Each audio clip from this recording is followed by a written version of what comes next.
The moment Shin walked into the christening of his own twin sons, with his Korean mistress on his arm, her belly round and proud under a white silk dress, the entire ballroom went silent. Flowers trembled in their vases. Champagne glasses froze halfway to lips. More than 200 guests turned to stare. Family, friends, Mafia generals, business elites from Busan and Atlanta. Everyone watched as Shin, the most feared crime boss in South Korea's underground empire, smiled and guided a woman named Yuna through the double doors of the Grand Meridian Hotel like she was the queen of the evening. He expected tears. He expected Emily to crumble. He expected the quiet, obedient, Black American wife he had spent 3 years manipulating to dissolve into the floor like she always did. What he didn't expect was for Emily Shin to set down her champagne glass, straighten her spine, and look directly at her head of security with an expression so calm it was terrifying. She said 2 words, "Take her." And just like that, everything changed. Before we continue, I need to ask you something. If you were standing in Emily's position that afternoon, in a white christening gown, with your twin sons in the next room, and your husband's pregnant mistress standing in your doorway, what would you have done? Would you have collapsed? Would you have screamed? Leave a comment and tell me, because the choices Emily made in the next 48 hours didn't just destroy a marriage, they brought down an empire. And if stories about strength, betrayal, and women who refuse to break speak to you, please like this video and subscribe. Tell me where you're watching from and what time it is where you are. I always love reading your messages. Emily Carter grew up in Buckhead, Atlanta, the daughter of a civil rights attorney and a cardiologist. She was raised in a home where excellence wasn't optional and weakness was never celebrated. She graduated top of her class from Spelman College, earned her MBA from Emory, and by 26 was running international corporate partnerships for a luxury hospitality brand that placed her in Busan, South Korea, a city carved between mountains and ocean, beautiful and dangerous in equal measure. She met Shin at a rooftop dinner hosted by one of her company's Korean partners. He was 34, architecturally handsome, quietly powerful in the way that only truly dangerous men manage to be. He spoke 4 languages. He laughed at the right moments. He looked at Emily like she was the most interesting person in the room, and for a woman who had spent years being underestimated in boardrooms across 2 continents, being truly seen felt intoxicating. What Emily didn't know, not that night, not even when he proposed 9 months later in a private suite overlooking Gwangali Beach, was that Shin's legitimate construction empire was a single, clean layer stretched thin over something ancient and violent. The Shin family had controlled underground networks across Busan and Daegu for 3 generations. Protection rackets, arms movement, influence, trafficking through government corridors. The men who bowed to Jaewon in meeting rooms didn't bow out of corporate respect. They bowed out of fear. Emily discovered fragments of the truth slowly across the first year of their marriage. A locked basement in their Busan estate she was asked never to enter. Phone calls that stopped the moment she entered rooms. Men with blank faces and expensive suits who appeared at odd hours and disappeared without explanation. When she asked questions, Jaewon answered them with such calm rationality that she began doubting her own instincts. He was good at that, making her feel like her perception was the problem. Then came the pregnancy, twin boys, and for a brief, luminous window of time, Emily believed the version of her marriage she wanted to believe. Jaewon was attentive, affectionate, present in ways she hadn't experienced in months. He hired a team of medical professionals. He flew in her mother from Atlanta. He planned the christening personally. The Grand Meridian Hotel in Busan, the most prestigious venue in the city. 200 guests, floral arrangements shipped from Jeju Island, a live string quartet, and a guest list that read like a directory of South Korea's wealthiest families. Emily should have asked herself why. Why would a man capable of deep cruelty suddenly orchestrate something so perfect?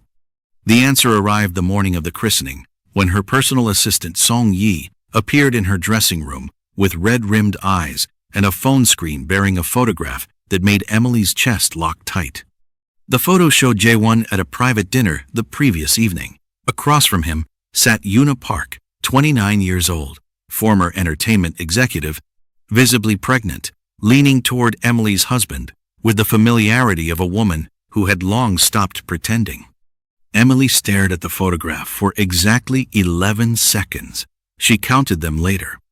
Then she handed the phone back to Song Yi and said, "Help me with my earrings." Song Yi stared. "Emily." "My earrings, Song Yi." Because Emily Carter Shin had not survived corporate boardrooms, cultural displacement, and 3 years inside a mafia marriage by making decisions while her hands were shaking, she would not cry in her dressing room. She would not warn Jae-won that she knew. She would not give him the gift of her panic. She sat down in front of that mirror, and she built herself into something unbreakable. The christening began at 2 o'clock. The twins Daniel and David, 8 weeks old, achingly beautiful, were carried in by Emily's mother, dressed in matching ivory silk outfits that Emily had commissioned from a designer in Daegu. The string quartet played. The pastor spoke of blessing and legacy. Emily stood at the front of the room with her sons, gracious and luminous in a champagne gown, the picture of composed elegance. She smiled. She thanked guests. She held her sons and whispered to them in the particular soft voice she used only when no one else was listening. She was waiting. At 37 minutes past 2, the ballroom doors opened, and Jae-won Shin walked in with Yoona Park on his arm. The silence that followed was the particular silence of a room full of powerful people confronting something they cannot immediately process. For 3 full seconds, nobody moved. Then the whispers began, a current of shock, moving through 200 people simultaneously. Emily felt every eye in the room shift toward her, felt the weight of their watching, their pity, their morbid curiosity. What will she do? Emily set down her champagne glass. She looked at Marcus Lee, her head of personal security, a former Atlanta PD detective she had hired 8 months ago without telling Jae-won, and she held his gaze for exactly 1 breath. "Take her," Emily said. The room erupted. Marcus moved before the echo of her voice died. He was 6 feet 2, broad-shouldered, and had spent 11 years working organized crime cases in Atlanta before Emily quietly recruited him with a salary that made his former pension look like pocket change. He crossed the ballroom in 8 strides, 2 of his men flanking him before Jae-won even processed what was happening. Yoona saw them first. Her smile collapsed. Her hand tightened around Jae-won's arm. "Jae-won." "Ma'am." Marcus positioned himself directly in front of her, calm and immovable as a wall. "You'll need to come with us." The ballroom erupted. Guests pushed back chairs. Women gasped.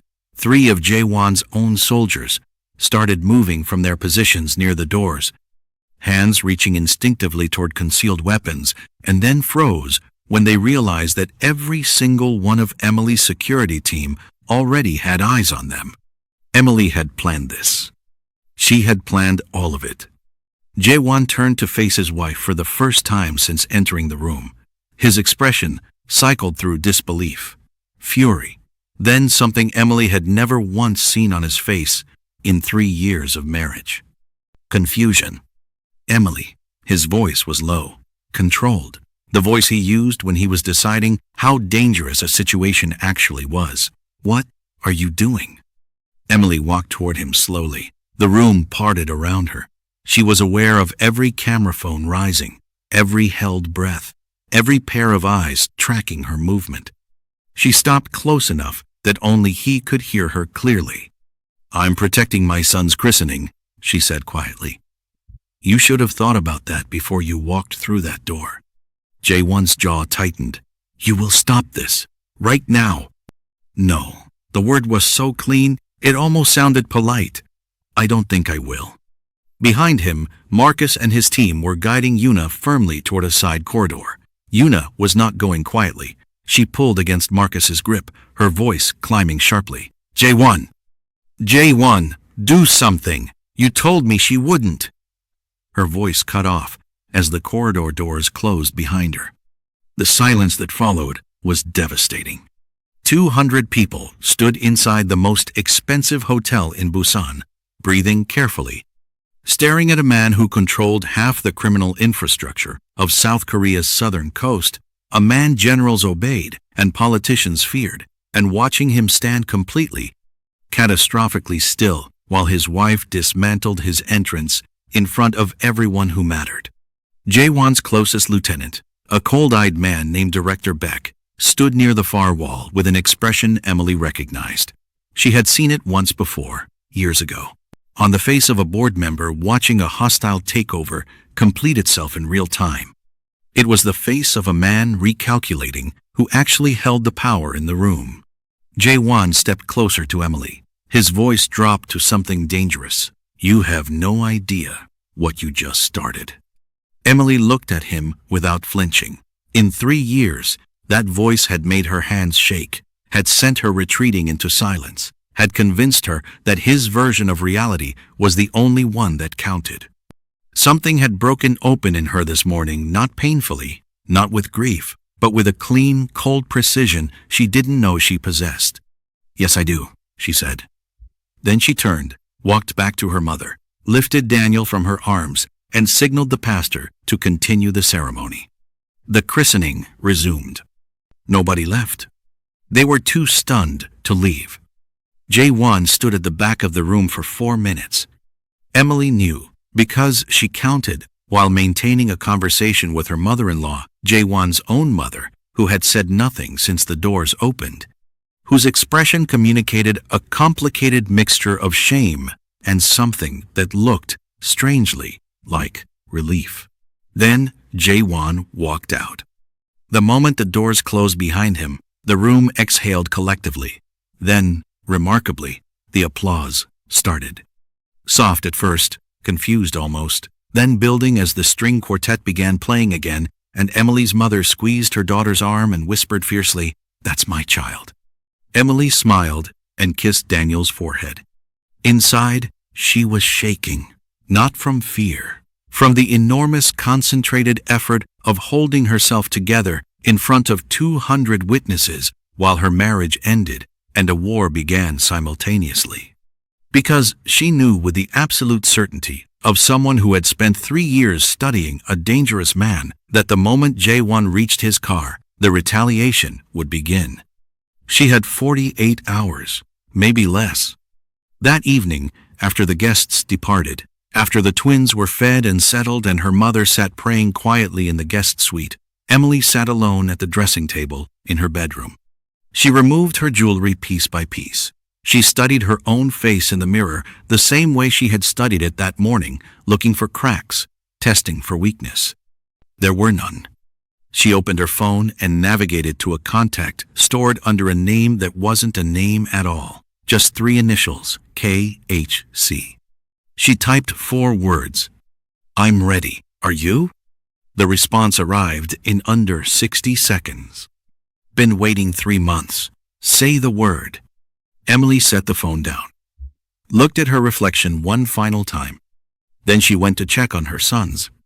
Now, before we go further, I want to stop and ask you something, because the woman Emily was about to call wasn't just any ally. KHC was the one person Jaewon Shin feared more than any law enforcement agency, more than any rival syndicate, more than any government investigation.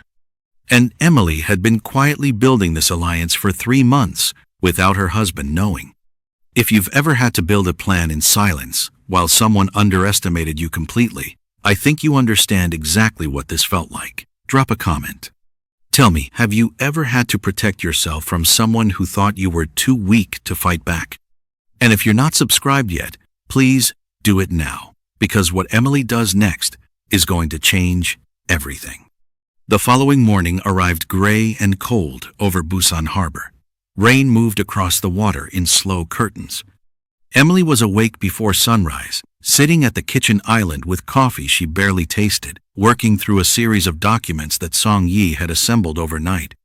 Jae-won had not come home. That told her everything. When a man like Jae-won Shin didn't come home after a confrontation, it meant he was already making decisions, consulting people, moving assets, building a response. He was not the kind of man who absorbed humiliation and let it settle. He was the kind of man who converted humiliation directly into strategy. Emily understood that. She had counted on it.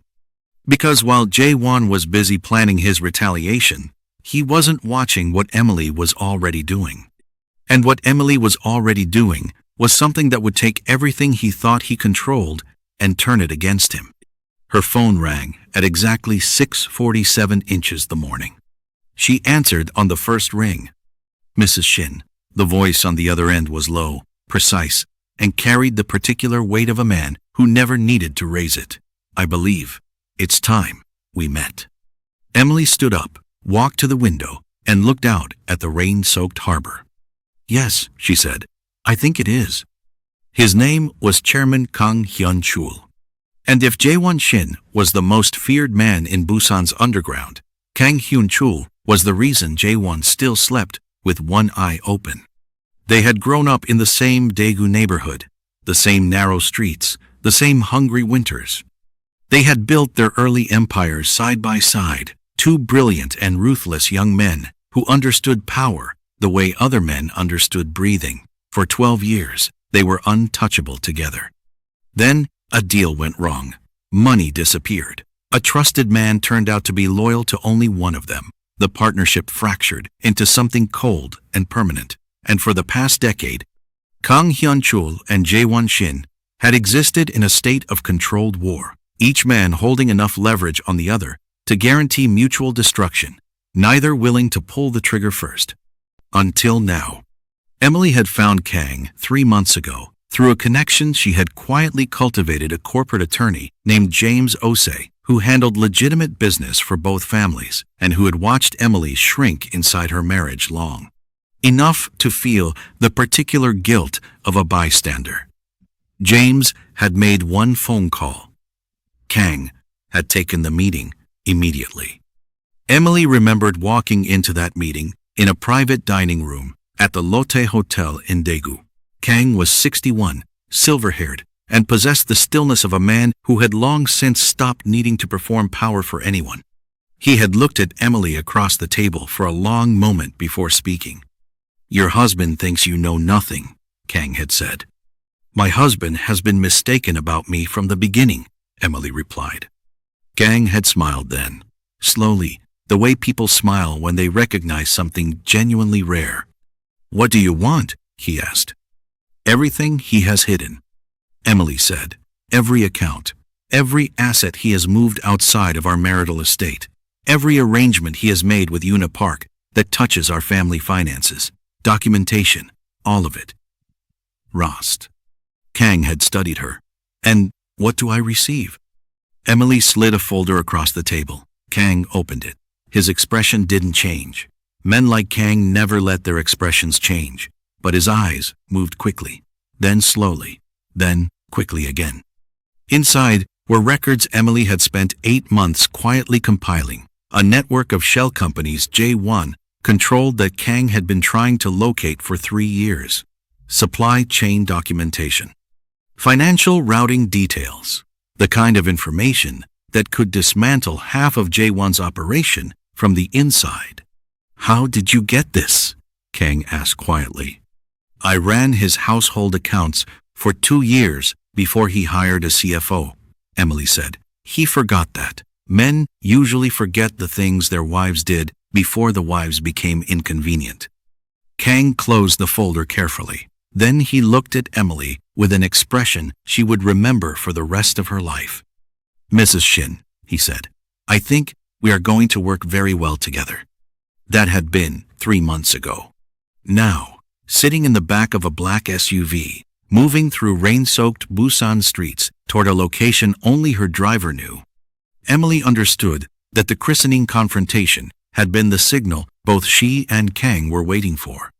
Jae-won exposing himself publicly, bringing Yuna into that ballroom, announcing his intentions in front of 200 witnesses, had given Emily something invaluable: moral authority.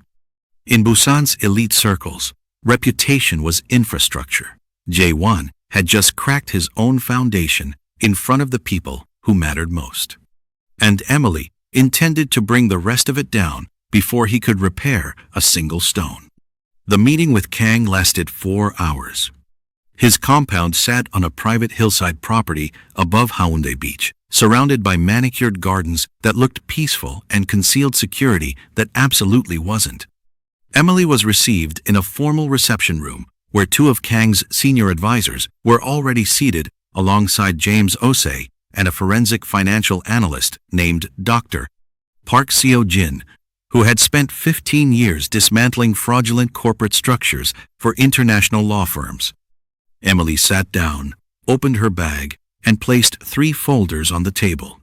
He moved $42 million across 6 accounts in the last 4 months, she said without preamble.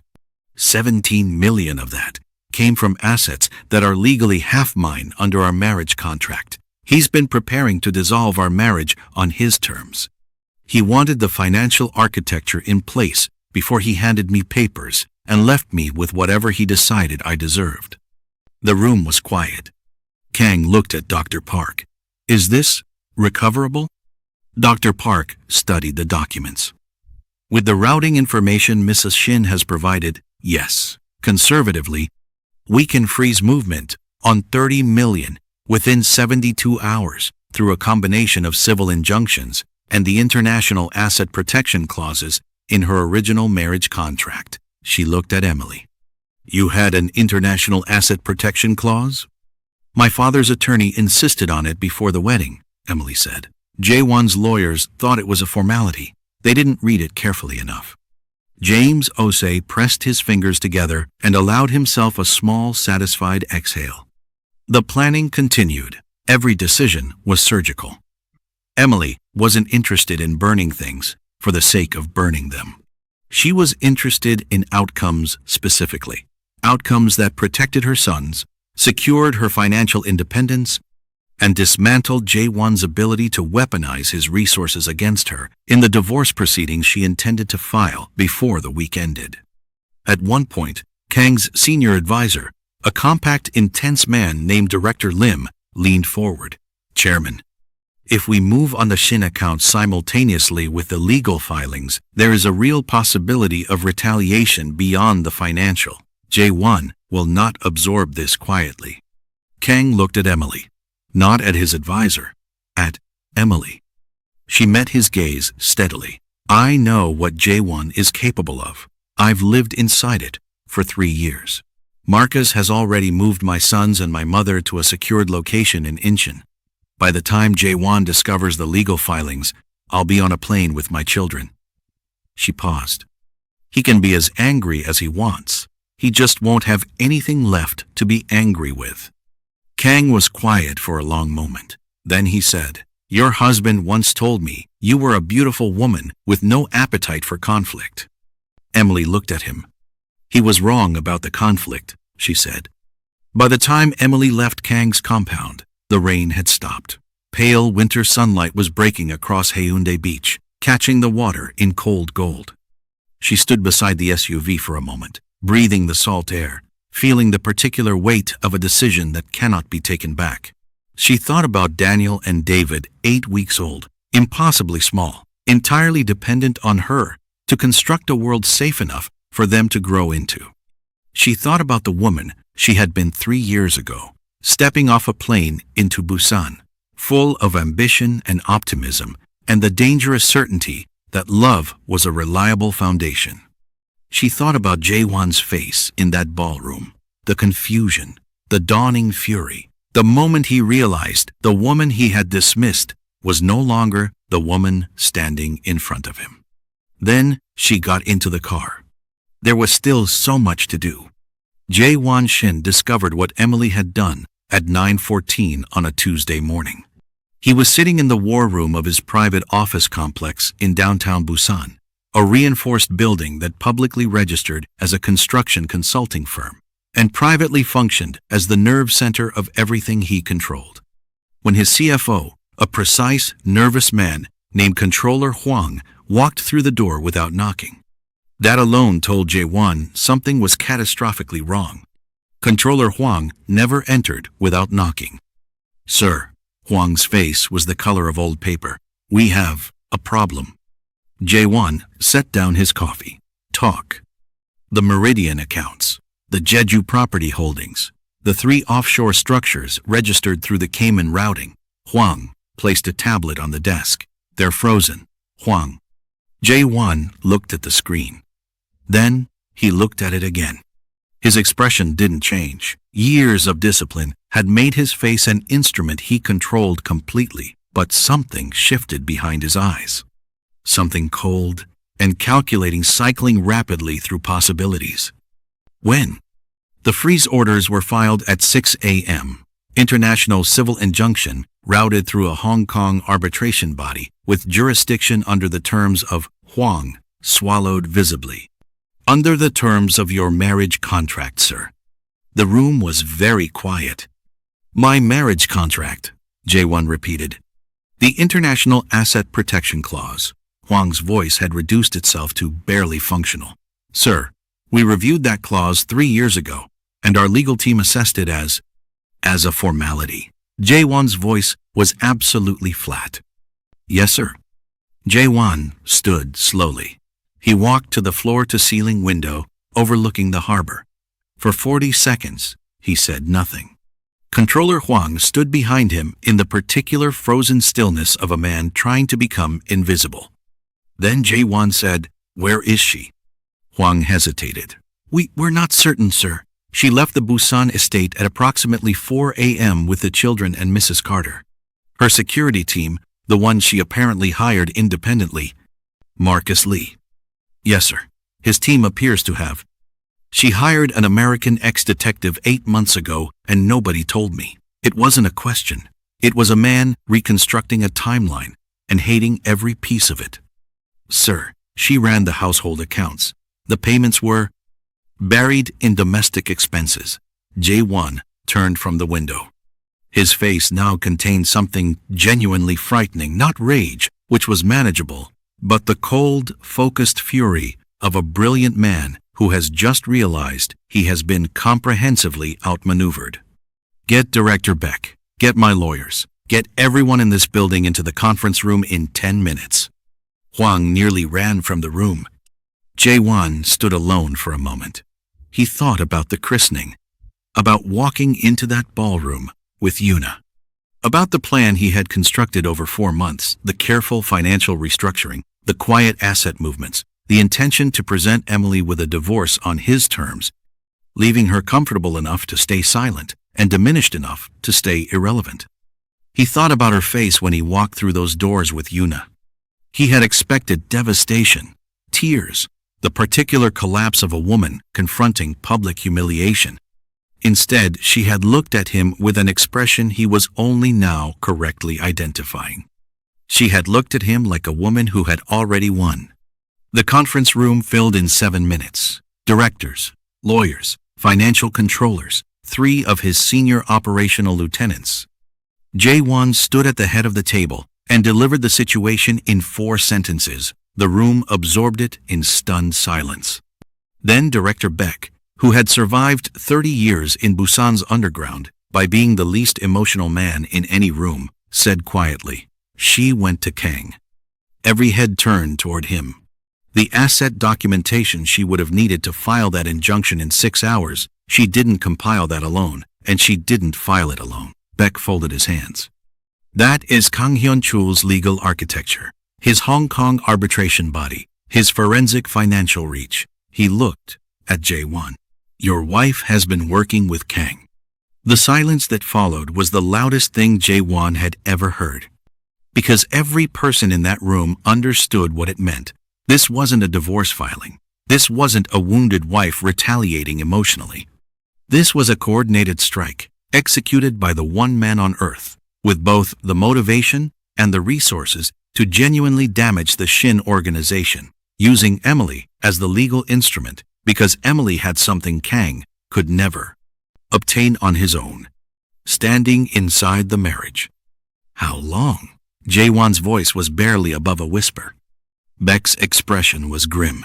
Given what she filed this morning, 3 months minimum, possibly longer. 3 months. While Jaewon was attending dinners with Yuna, flying to Jeju, planning his exit strategy, and congratulating himself on managing his marriage, Emily had been sitting across tables with his greatest enemy, building a weapon out of everything he'd forgotten she knew. Jaewon pulled out his phone and called her. It rang 4 times, then her voice, calm and clear as winter water. Jaewon. Where are my sons? Safe. Which is more than I could guarantee inside your world. His grip tightened on the phone. Emily, whatever Kang has told you, whatever he has promised you, he is using you. You understand that? He does not care about you. He cares about destroying me. A brief pause. Then Emily said something that stopped every thought in his head completely. I know, she said simply. I'm using him too. The difference between you and me, Jaewon, is that I'm honest about it. The line went dead. Jaewon set the phone on the table. Nobody in the conference room spoke. Nobody looked directly at him. Director Beck cleared his throat carefully. Sir, we need to discuss the counter-response. If Kang moves beyond the financial freeze into operational territory, he already has. Jaewon sat down. His mind was moving fast now, past the shock, into the cold place where he made his most dangerous decisions. The freeze was the announcement. The actual strike is coming. He looked around the table. He's been waiting 10 years for a clean angle. Emily just handed him one. What happened next unfolded across 72 hours with the compressed violence of a controlled demolition. Kang's people moved on 3 of Jaewon's supply contracts simultaneously, leveraging the financial exposure created by the frozen accounts to accelerate debt calls that Jaewon's partners could no longer ignore. 2 mid-level business allies quietly withdrew from pending agreements. A government official who had been a reliable Shin family contact for 8 years stopped returning calls. The war that had been cold for a decade turned hot overnight. And at the center of it, the legal and moral pivot point around which everything rotated was Emily's injunction filing, her documentation, her 3 years of quiet observation, transformed into devastating precision. In Atlanta, Emily's father read the news alerts coming out of South Korea's business press and called his daughter. Are you safe? Was the first thing he said. Yes, Emily told him. Are my grandsons safe? Yes. A long exhale. Then, tell me what you need. Emily looked out the window of the secured Incheon apartment where she and her sons and her mother had been for 36 hours. Daniel was sleeping. David was watching her with his father's dark eyes and his grandmother's expression watchful, intelligent, already somehow knowing. I need a good family attorney in Atlanta, Emily said, because we're coming home. The first crack in Jaewon's empire appeared on a Wednesday. By Thursday, it was a fracture. By Friday, it was something that couldn't be walked back, papered over, or quietly resolved with the kind of phone calls powerful men make when they need problems to disappear. Because the problem this time wasn't a rival, wasn't a government investigation, wasn't an informant or a hostile takeover, or any of the threats Jaewon had spent 30 years preparing to defeat. The problem was the truth. And the truth, once it starts moving, doesn't stop for anyone. It began with a journalist. Her name was Choi Da-eun, 28 years old, working for a financial investigative outlet based in Daegu that most of Busan's elite dismissed as too small to matter. Kang's people had been quietly feeding her documentation for 72 hours. Nothing illegal, nothing that crossed into operational territory, just financial records, corporate filings, asset movement patterns, the kind of dry technical information that becomes explosive when someone explains what it means in plain language. Choi Da-eun was very good at plain language. Her article published at 7 a.m. on Friday morning under the headline, Ferguson-Shin Marriage Collapse Exposes Decade of Hidden Asset Structuring in Regional Development Sector. Within 2 hours, it had been picked up by 3 larger outlets. Within 4 hours, Jaewon's construction company stock, publicly listed, carefully maintained as the clean face of everything behind it, had dropped 11%. Director Beck walked into Jaewon's office at noon and closed the door. "It's Kang," he said. Obviously. Jaewon didn't look up from the documents spread across his desk. He hadn't slept in 2 days. For the first time in Beck's memory, the man looked at, "What's our exposure?" "Financially, manageable if we move in the next 48 hours. Reputationally," Beck paused. "The christening photographs are everywhere, sir." Jaewon looked up. Someone in the ballroom recorded the entire sequence. Mrs. Shin ordering security to remove Miss Park. Miss Park being escorted out. The room's reaction. Beck's expression was carefully neutral. "It has been viewed approximately 4 million times across various platforms in the last 72 hours. 4 million times. Jaewon stood and walked to the window. Below him, Busan Harbor moved through its ordinary Friday rhythms, indifferent to the fact that everything he had built was currently catching fire in the court of public opinion. He thought about Emily. About the composed, luminous woman in the champagne gown who had looked at him across that ballroom and dismantled him in 2 words and a sealed envelope while holding a glass of champagne she hadn't spilled a single drop of. He had genuinely believed she would never fight back. That belief, he now understood, was the most expensive mistake he had ever made. "Where is Yuna?" he asked. Another pause from Beck. Longer, this time. "Sir, there is something you need to know about Miss Park." Jaewon turned. Beck placed a folder on the desk. His expression, which had remained neutral through financial collapses and genuine physical danger, contained something Jaewon had never seen on it before. Discomfort. "Our people conducted a background verification on Miss Park 2 days ago. Standard procedure given the current exposure." Beck's voice was measured. "Careful. During that process, certain medical records became available through a private investigator contact." He nodded toward the folder. "The child Miss Park is carrying, sir." Jaewon picked up the folder, opened it, read the first page. Then he read it again. The room was completely silent. "This is verified?" His voice had changed. Something fundamental had shifted underneath it. "3 independent sources," Beck said quietly. "The timing is unambiguous. The dates don't align with me." Jaewon set the folder down. "The child isn't mine." Beck said nothing. He didn't need to. Jaewon stood perfectly still for what felt like a very long time. Outside the window, a cargo ship was moving slowly through the harbor, massive and unhurried. He watched it without seeing it while his mind reconstructed every conversation, every evening, every promise Yuna had made, every moment he had allowed himself to believe that her interest in him was uncomplicated, personal, real. The folder on his desk told a different story.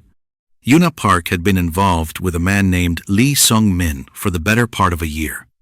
Lee Sung-min was 32 years old, a junior acquisitions director at a company whose parent organization sat comfortably within Kang Hyun-chul's business network.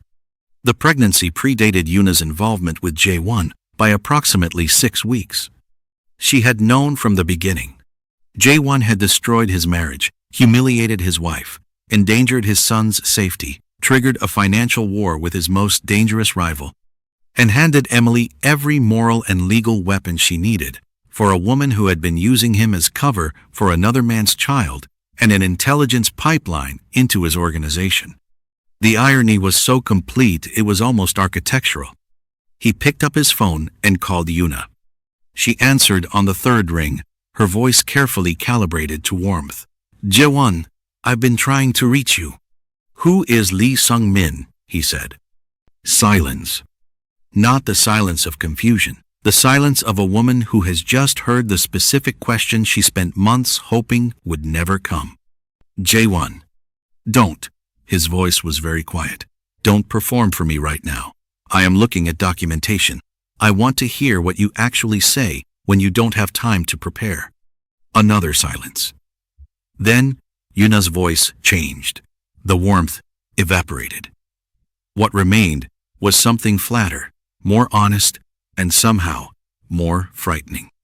You were never supposed to find out, she said. That much is obvious. He paused. Was any of it real? A long moment. Then, some of it. Which parts?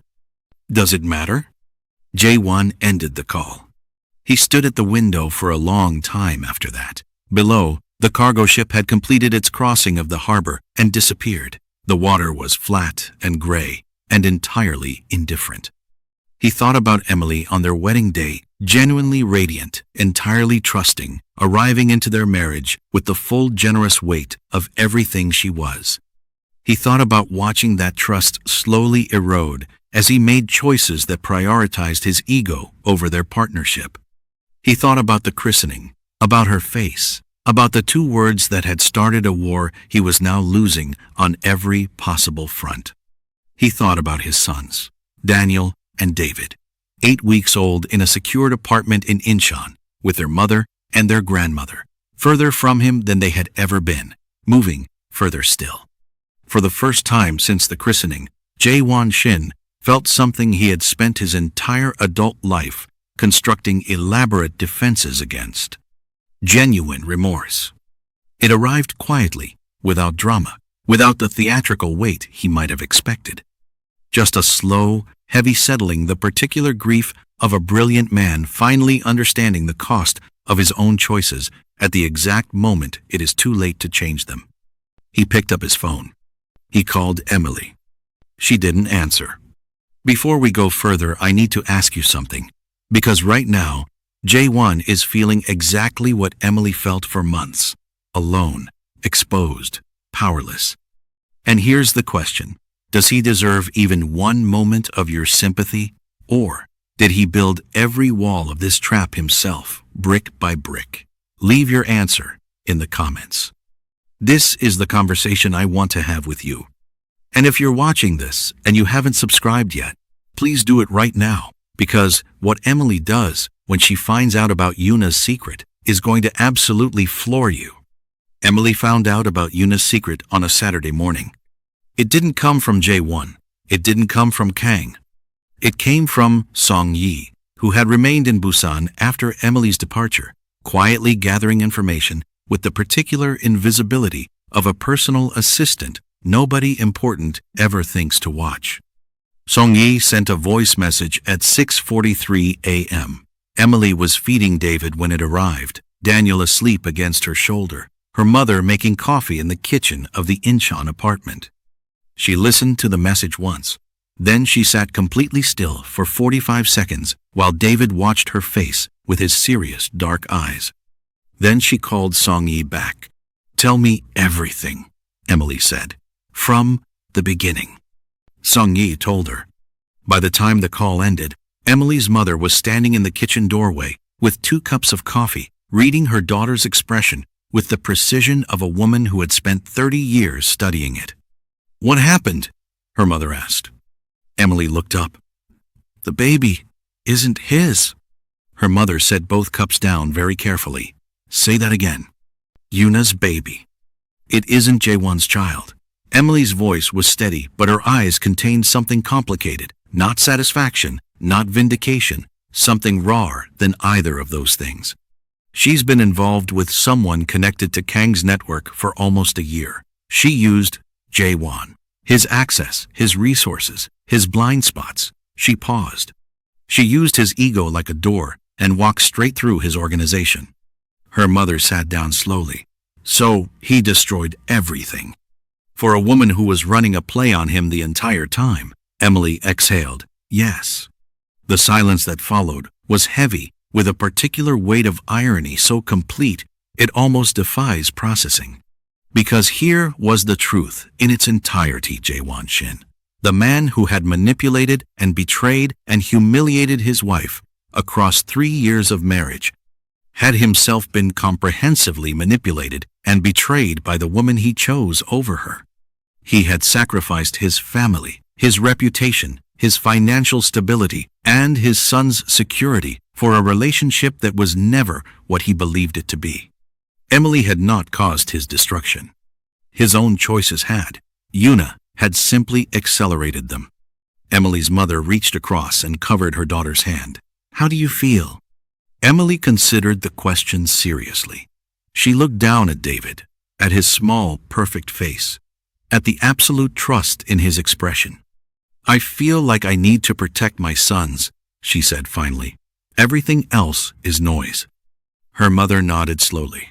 "What are you going to do with this information?" Emily picked up her phone. "Nothing," she said. "I'm going to do absolutely nothing with it, because Jae-won discovering the truth about Yuna on his own is worth 10 times more than me telling him." Her mother looked at her for a long moment. Then she smiled slow and deep and fiercely proud. "When did you get so strategic?" Emily almost smiled back. "I learned from watching a very dangerous man operate for 3 years. Eventually, some of it transferred." Meanwhile, in Busan, Jae-won's world was fragmenting with increasing speed. The financial freeze Emily's injunction had triggered was creating cascading pressure across his legitimate business structures. 3 construction contracts were placed on hold pending financial clarity. A banking partner in Hong Kong quietly requested a meeting to discuss loan covenant compliance. 2 senior executives within Ferguson Shin Construction, the legitimate arm Jae-won had built, partly on Emily's early financial management, submitted resignations within 24 hours of each other. Director Beck delivered each piece of news with the grim efficiency of a battlefield medic reporting casualties. He had been with Jae-won for 15 years. He had navigated genuinely dangerous situations beside this man. But he had never seen anything quite like this, a dismantling so precise, so layered, so perfectly timed, that countering one element simply revealed the next. "She planned this across months," Beck said during their Saturday morning briefing. "Every layer accounts for our likely response to the previous layer. When we move to counter the financial freeze, the reputational exposure accelerates. When we move to manage the reputational exposure, the legal filings create operational restrictions." He stopped. Jae-won looked at him. "Say it." Beck met his eyes. "It's the most sophisticated exit strategy I have ever seen, and she built it from inside your own house using information you forgot she had access to. Pause. Sir. Who helped her structure this?" "Kang. Kang provided the infrastructure," Beck said carefully. "But the strategy itself, the sequencing, the timing, the use of the marriage contract clause, the christening, as a public moral pivot point." He shook his head slowly. "That thinking belongs to someone who understands you specifically, someone who studied you." Jae-won said nothing. Because Beck was right. Kang was a weapon. But Emily had aimed it, loaded it, and pulled the trigger with a precision that could only come from 3 years of close observation. She knew exactly how he thought. She knew exactly how he would respond. She had mapped his psychology and built her entire strategy around it. He had spent 3 years dismissing her intelligence. She had spent 3 years using his dismissal against him. At noon on Saturday, Jae-won made a decision that Director Beck argued against and 2 of his lawyers called inadvisable. He drove to Incheon himself. No convoy, no security team, just Jae-won and a driver, moving up the coast highway in a black sedan because he needed Emily to understand that what he was doing was not a power move. It was not strategy. He needed her to see a man arriving without armor. Marcus Lee intercepted him in the building lobby. "Mr. Shin." Marcus's expression was professionally neutral and personally immovable. "Mrs. Shin is aware you're here. She asked me to give you this." He held out an envelope. Jae-won took it, opened it. Inside were divorce papers.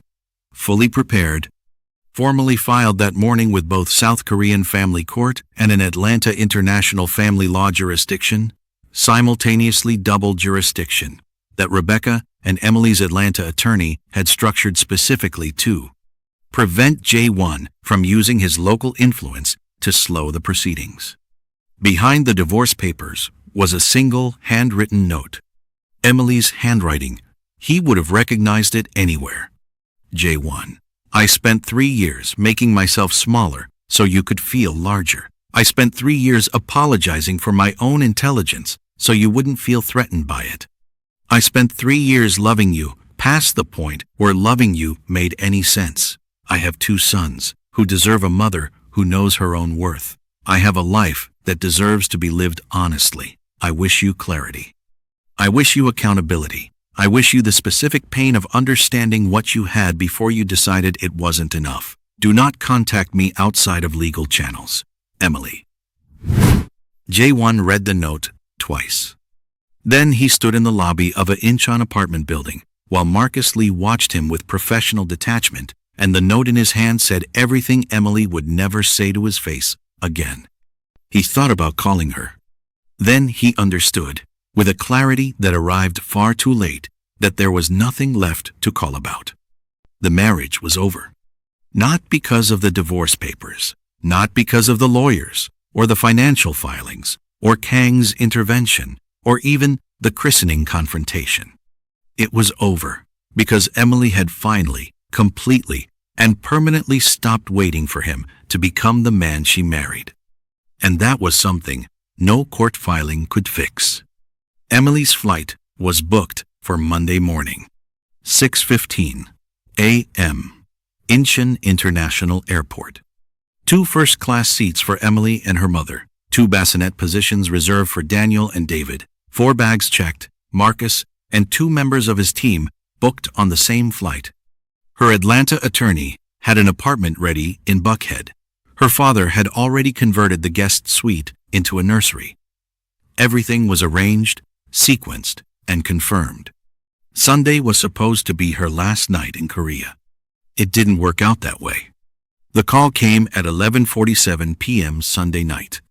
Emily was in the middle of final packing, folding small ivory sleep suits into a carry bag with the focused efficiency of a woman running on determination and very little sleep, when her phone rang, displaying a number she didn't recognize. She almost didn't answer. Something made her. Mrs. Shin. The voice was female, older, precise. My name is Dr. Lim Hyun-ja. I am the attending physician at Busan Central Medical. I am calling because you are still listed as primary emergency contact for Shin J1. Emily's hand stopped moving. What happened? Mr. Shin was brought into emergency approximately 90 minutes ago. A clinical pause. He sustained significant injuries following an attack on his vehicle in downtown Busan. He is currently in surgery. The room felt suddenly very still. How serious? Emily's voice was steady, but her mind was already moving rapidly through implications, not emotional implications, tactical ones. Because if Jae-won had been attacked, it meant the war she and Kang had started had escalated beyond financial and reputational territory into something physical. And if it had escalated that far, the question of who ordered it mattered enormously. He is stable, Dr. Lim said carefully, but the next several hours are critical.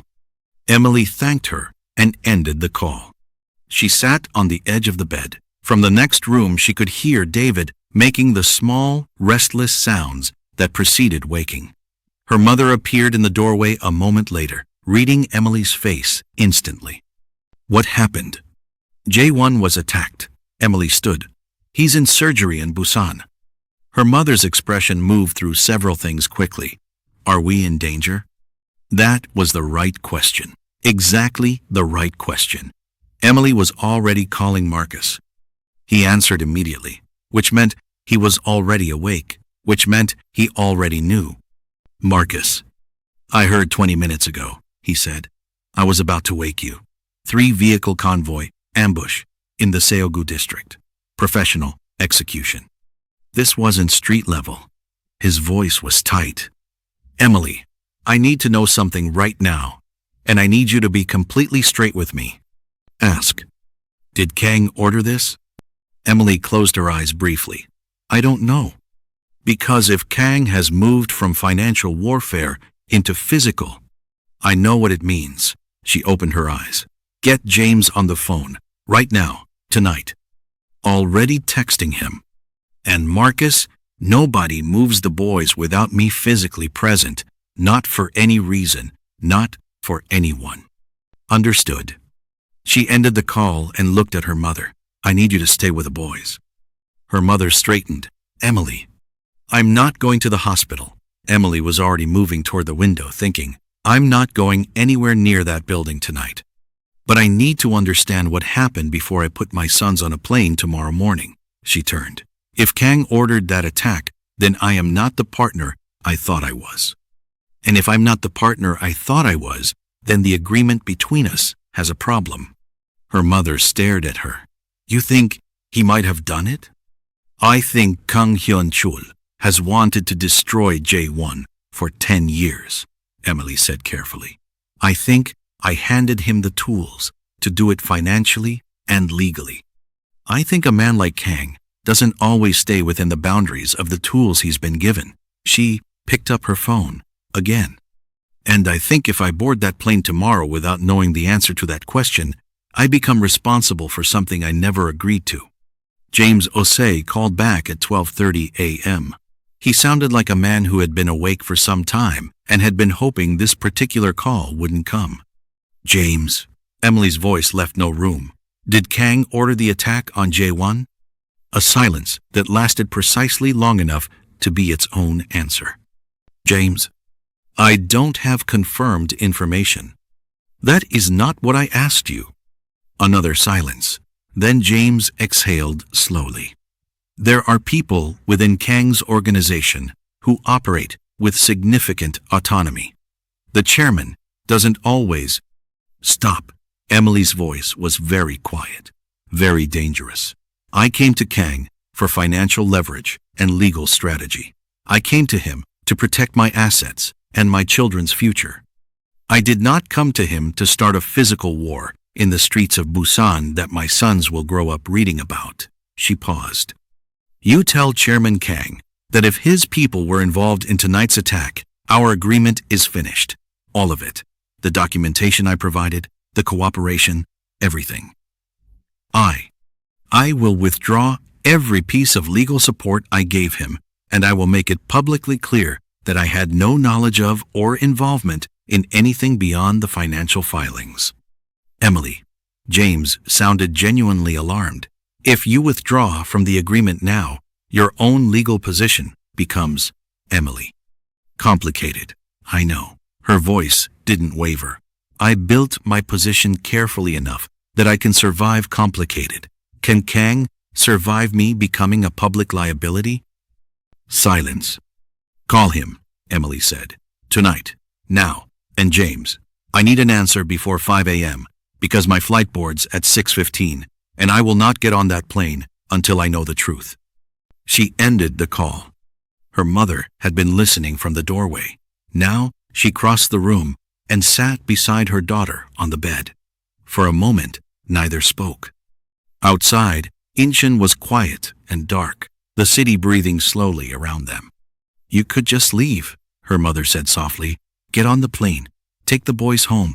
Let whatever is happening here happen without you. Emily shook her head. If Kang's people put Jae-won in surgery and I board a plane 6 hours later, I look complicit. My boys grow up with a mother the world believes ordered violence against their father. She looked at her hands. I will not let that be their story. Quote. Her mother was quiet for a moment. Then, you still care what happens to him? Emily looked up sharply. Then she stopped, because the honest answer was more complicated than a denial. I care what happens to my sons, she said finally. And their father being in surgery is not something I can step over like it isn't happening. At 2 a.m., Marcus knocked on her door. She opened it. His expression told her everything before he spoke.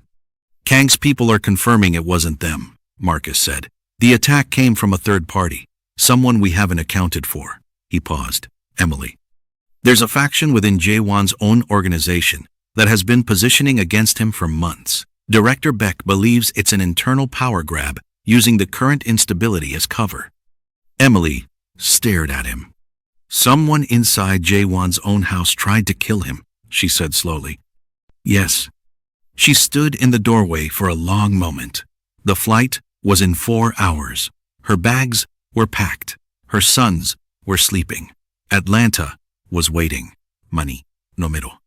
And somewhere in a Busan hospital, the father of her children was in surgery because his own people had turned on him, and she was the only person outside his organization who knew enough about its internal structure to understand what that actually meant. She looked at Marcus. Get me Director Beck's number, she said. Marcus blinked. Emily. My sons deserve to know their father, she said quietly. That means their father needs to survive the night. Get me Beck's number. Director Beck answered on the second ring. He didn't sound surprised to hear her voice. That alone told Emily everything about how desperate the situation had become when a man like Beck stopped being surprised by anything. It meant the ground beneath him had shifted so completely that surprise itself had become a luxury he could no longer afford. Mrs. Shin. His voice was controlled, but thin at the edges. I assume you've been briefed. Tell me who. Emily sat at the kitchen table with a notepad, pen ready, her mother watching silently from across the room. No framing, no context, just the name. A brief pause. Vice Chairman Ryu Sung-tae. Emily wrote the name down. How long has he been positioning?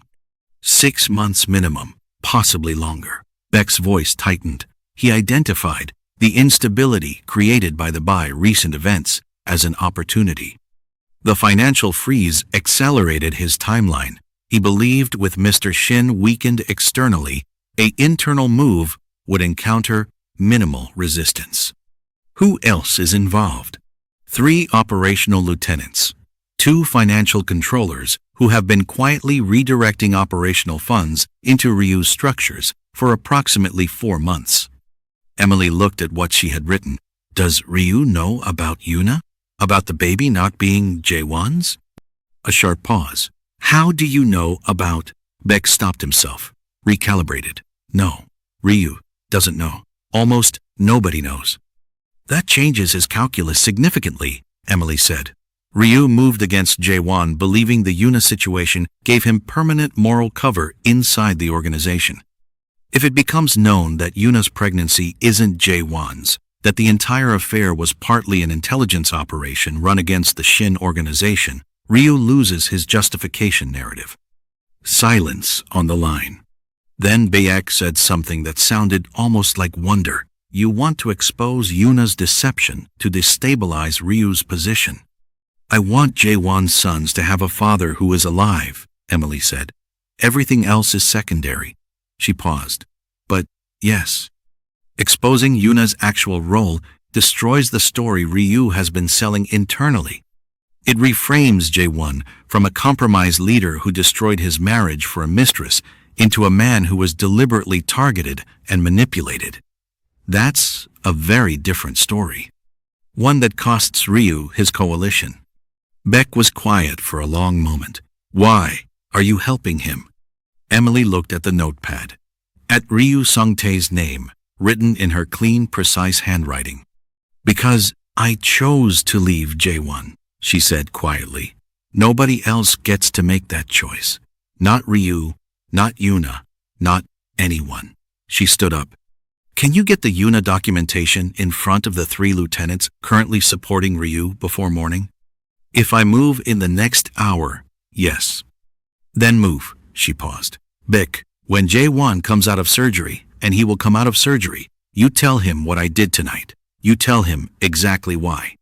And you tell him the divorce papers stand, every word of them. Yes, ma'am. She ended the call. Her mother hadn't moved. She was watching Emily, with an expression that contained 30 years of maternal precision. "You just saved his life," her mother said. "I protected my son's father," Emily said. "It's not the same thing." Her mother was quiet. Then, softly, "Your father is going to be very proud of you." Emily almost smiled. Almost. She spent the next 2 hours on the phone with James Osei, walking him through the Ryu Sung-tae situation and ensuring Kang was fully briefed. Kang's response arrived through James at 3:30 a.m., characteristically brief, entirely sufficient. "Ryu has been a problem for both houses. Consider it handled." By 4 a.m., through channels Emily would never fully know the details of, and didn't need to, Ryu Sung-tae's coalition had fractured. The three lieutenants, confronted with the Yuna documentation and understanding instantly that their entire justification for backing Ryu had been constructed on manipulated information, withdrew their support simultaneously. By 4:45 a.m., Ryu was isolated. By 5:15, Director Beck's people had located him, attempting to leave Busan through a private marina. The internal coup collapsed before sunrise. At 5:47 a.m., Emily's phone rang. Jae-won's number. She stared at it for 3 full rings. Then she answered. His voice was raw, medicated at the edges, exhausted in a way she had never heard from him before. "Beck told me." A long pause. "Emily." She said nothing. "I know the papers stand," he said. "I'm not calling to argue that." Another pause. Longer. "I just needed you to know that I understand what you did tonight, and I understand why. And His voice broke slightly, caught, rebuilt itself. "I know. It's years too late. I know sorry doesn't. I know what sorry doesn't fix." He exhaled slowly. "But I am sorry. For all of it. For every version of it. I am. I am. I am. I am. I am. I am. I am. I am. I am. I am." Emily stood at the window. Outside, Incheon was beginning its pale gray transition toward morning. Somewhere behind her, Daniel had woken and was making small, insistent sounds that meant he was hungry and had run entirely out of patience about it. She listened to Jae-won breathe across the phone line. She thought about the woman who had arrived in Busan full of optimism. She thought about the slow erosion of 3 years. She thought about the christening, the ballroom, the champagne glass she never spilled. She thought about 2 notes, the one she had written him, and the one the universe seemed to be writing across all of it in large, unavoidable letters. Choices have weight. They land somewhere, always. "Take care of yourself, Jae-won," she said finally. "Your sons are going to need their father to be someone worth knowing." She ended the call. Then she went to pick up Daniel. The flight boarded at 6:15 as scheduled. Emily walked through Incheon International, with David strapped to her chest and Daniel in her mother's arms, and Marcus 3 steps behind and 4 bags checked, and 34 years of life in South Korea reduced to what she could carry. She wore a camel coat, and her hair natural, and her grandmother's earrings that she put on for important days. She didn't look back at the departure gate. Not because she felt nothing, because she felt everything, and had decided that everything was not a reason to stop moving forward. The flight to Atlanta was 14 hours. Somewhere over the Pacific, with both boys finally sleeping and her mother dozing beside her and the cabin dark and quiet around her, Emily opened a new document on her laptop. At the top she typed, "Financial Empowerment Resources for Women in International Marriages."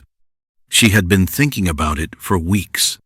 The women she knew who had found themselves exactly where she had been, geographically displaced, financially dependent, legally vulnerable, inside marriages to powerful men who counted on their isolation, women who needed someone to tell them plainly what their rights were, what their options were, what they were actually worth. She started writing. By the time the Atlanta skyline appeared beneath the clouds, she had 4 pages. Her father was waiting at arrivals. When he saw her come through the doors, coat slightly wrinkled, one son on her chest, the other in her arms, her mother beside her, her eyes clear and exhausted and entirely undestroyed. He walked straight to her, without a word, and wrapped his arms around all of them. Emily pressed her face into his shoulder. Just for a moment. Just long enough. Then she straightened. Atlanta was warm for November. Sunlight came through the terminal windows in long gold bars that caught the boys' faces and made them both blink, surprised by a new light in a new city that would become the only home they remembered. Emily looked at her sons. Then she walked out of the airport and into the rest of her life. 3 months later, the financial guidance platform she built from those 4 pages on the plane served over 2,000 women across 12 countries. 6 months later, it had a waiting list. A year later, a journalist writing a profile asked her what she considered her greatest achievement. Emily thought about it seriously. Knowing when to stop being afraid, she said finally, and understanding that the 2 most powerful things a woman can possess are information and the courage to use it. The journalist looked at her. Is there anything you would have done differently? Emily looked out the window at the Atlanta skyline, at the city that raised her, at the life she had rebuilt from the inside out. I would have trusted myself sooner, she said. And that, more than the financial filings, more than the christening confrontation, more than every strategic move she had executed across those extraordinary months, was the truest thing Emily Shin had ever said. She had always been the strongest person in the room. She had simply needed the right crisis to prove it to herself. And that is where Emily's story ends. Not in a courtroom, not in a ballroom, not in the wreckage of someone else's choices. It ends in a sunlit Atlanta office, with 2 sleeping sons in the next room and a future that belongs entirely to her. If this story moved you, if you saw yourself anywhere in Emily's journey, in the silence she kept, in the strength she discovered, in the moment she finally stopped shrinking, I want to hear from you. Leave a comment and tell me which moment hit you hardest. Was it the christening, the note she left him, the phone call at 5:47 a.m.? Tell me. And if you believe every woman deserves to know her own worth before a crisis forces her to find it, please share this story with someone who needs it today. Subscribe if you haven't, because the next story is already waiting, and I promise you it is worth staying for.